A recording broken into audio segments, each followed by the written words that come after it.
Como está? Como foi a sua semana? Estamos juntos mais uma vez para estudar a Bíblia, a Palavra de Deus. Este é o mês da Escola Bíblica Dominical. Mês de abril nós lembramos e agradecemos pela existência desta escola maravilhosa, cujo livro-texto é a Bíblia, a Palavra de Deus. Vamos orar. Bom Deus, aceita a nossa adoração e o louvor pela semana que tivemos. Também por esses momentos que vamos passar juntos estudando a Tua Palavra, que ela possa edificar grandemente os nossos corações. É a oração que nós fazemos no nome de Jesus. Amém. Aqui vai o meu abraço fraterno e carinhoso para os irmãos que durante a sua vida têm ensinado na Escola Bíblica Dominical. Aqueles que lutam e se preparam para levar o melhor ensino aos seus alunos. Nesse tempo, muitos de nós impedidos de ir ao templo.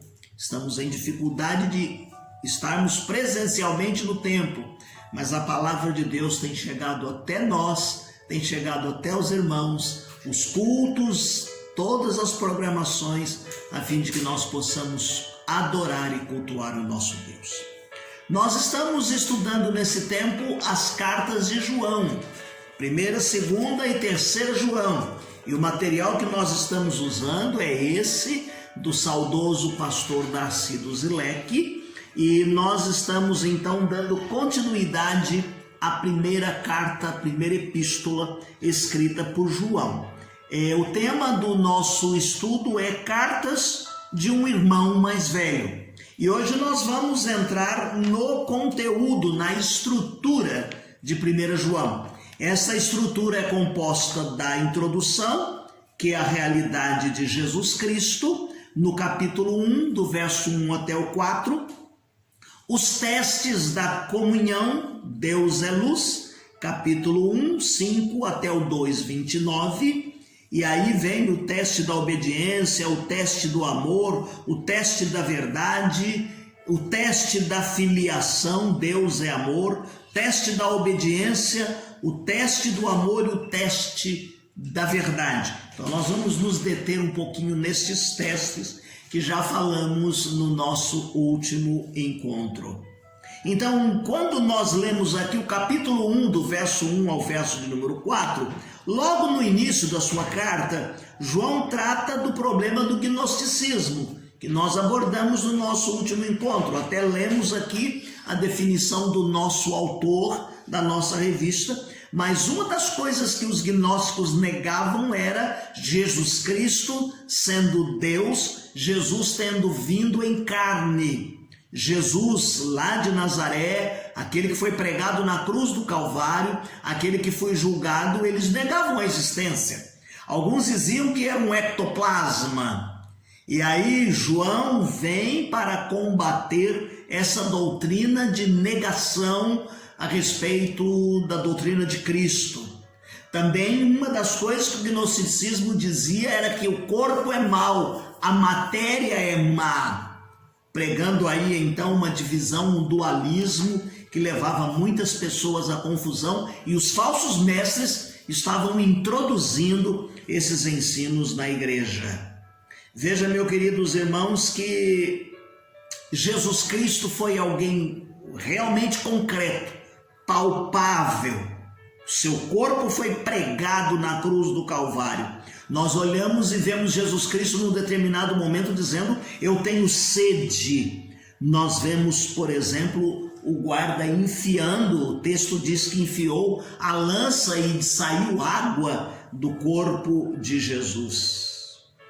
Nós entendemos e cremos que aquele que nasceu em Nazaré, o Jesus histórico, veio ser o Cristo, o Messias, o prometido, o vindo de Deus. Aí João vai dizer que nós temos que sempre nos regozijar e nos alegrarmos no fato de Jesus Cristo é real. Jesus Cristo realmente é um ser real. Quando nós entramos aí no verso de número 5 até o capítulo 2, o verso de número 29, nós vamos então começar com os testes da comunhão. E ele diz aqui nesses primeiros versículos, capítulo 1, do 5 até o 2, capítulo 6, que Deus é luz. E aí entra o teste da obediência. Não basta nós estarmos dizendo que somos cristãos, que somos crentes.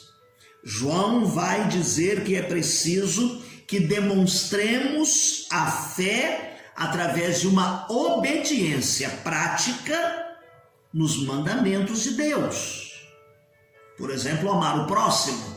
E lá na frente nós vamos citar isto, amar ao próximo como a nós mesmos.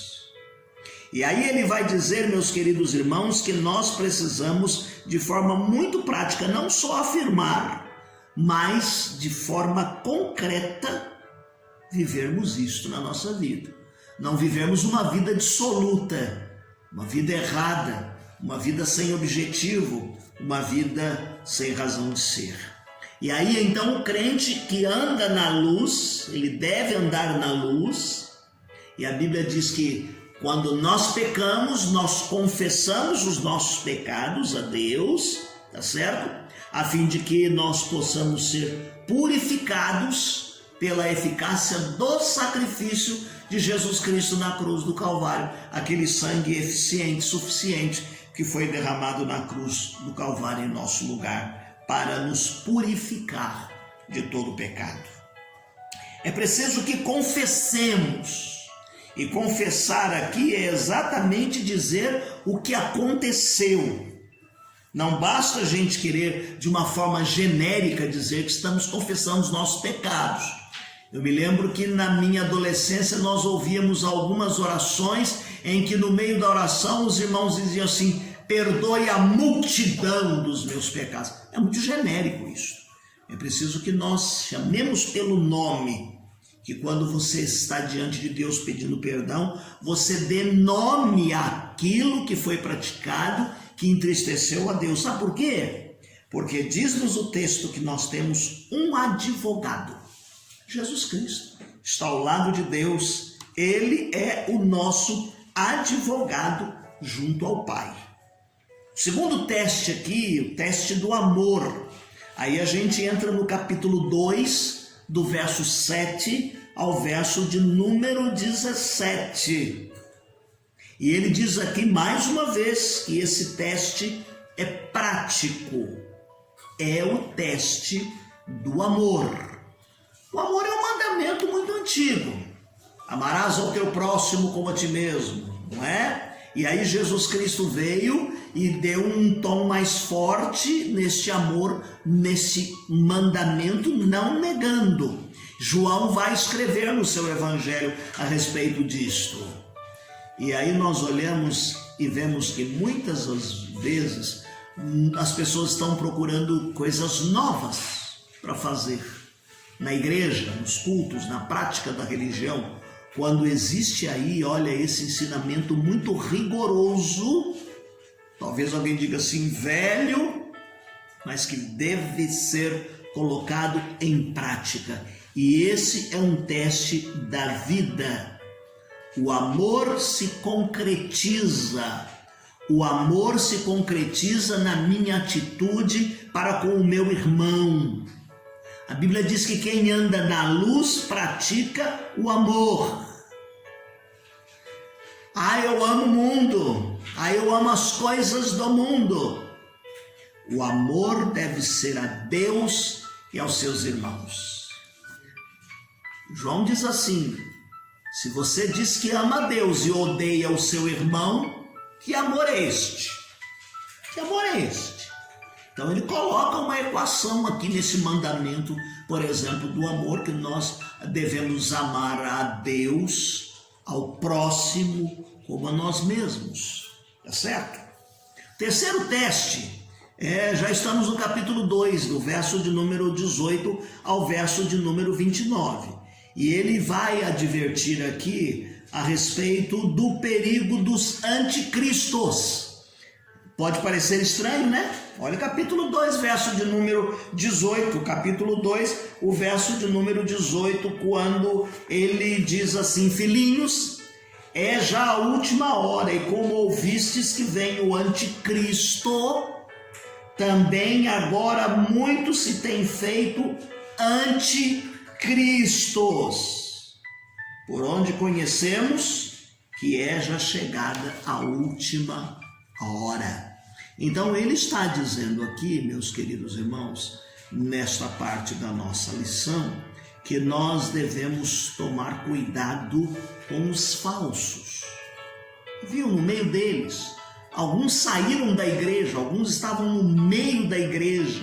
Estes são chamados de anticristos, e não o anticristo.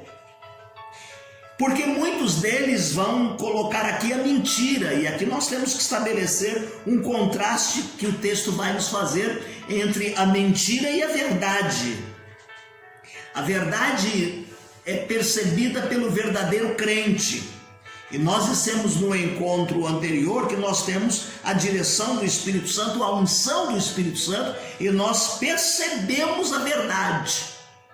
É claro que é bom a gente ter um bom professor. Saudamos os professores da escola bíblica agora há pouco. É claro que nós queremos ter um professor, um pastor estudioso que nos faça entender a Bíblia de verdade. Mas nós também podemos nos deleitar lá diante de Deus, orar e pedir sabedoria para que o Espírito Santo de Deus nos revele a verdade da palavra de Deus. Verdade esta contida na palavra de Deus, que nós podemos receber, perceber e obedecer. Ele vai nos falar do teste da filiação. Ele continua falando aqui que Deus é amor. E nesse teste da filiação, nesse teste da obediência, novamente vem a ênfase da prática do amor como teste de obediência. Ele deixa claro aqui que a fé e o amor andam juntos. Os mandamentos precisam ser praticados. A Bíblia diz que os mandamentos de Deus não nos são pesados. Não nos são pesados. Então, se nós confiamos em Deus, devemos amar uns aos outros. Devemos amar uns aos outros. Amamos os santos porque somos todos um em Cristo. E porque queremos agradar a Deus, o Pai Celestial. Amamos uns aos outros, vivemos e nos relacionamos com amor para agradarmos a Deus, o Pai Celestial. Então, o amor tem que ser prático, vivido com obras e em verdade. Há um outro teste aqui, faltam apenas 2, em que ele fala a respeito, mais uma vez, do teste do amor. Depois de advertir os cristãos sobre os falsos profetas, João vai enfatizar aqui a necessidade da prática do amor. E ele fala aqui, meus queridos irmãos, de forma muito enfática, que o amor é um teste da nossa filiação para com Deus. Ao mesmo tempo em que esse teste é prático, e nós já vivemos e dissemos que temos que viver na prática, nós temos que permanecer nele e com ele.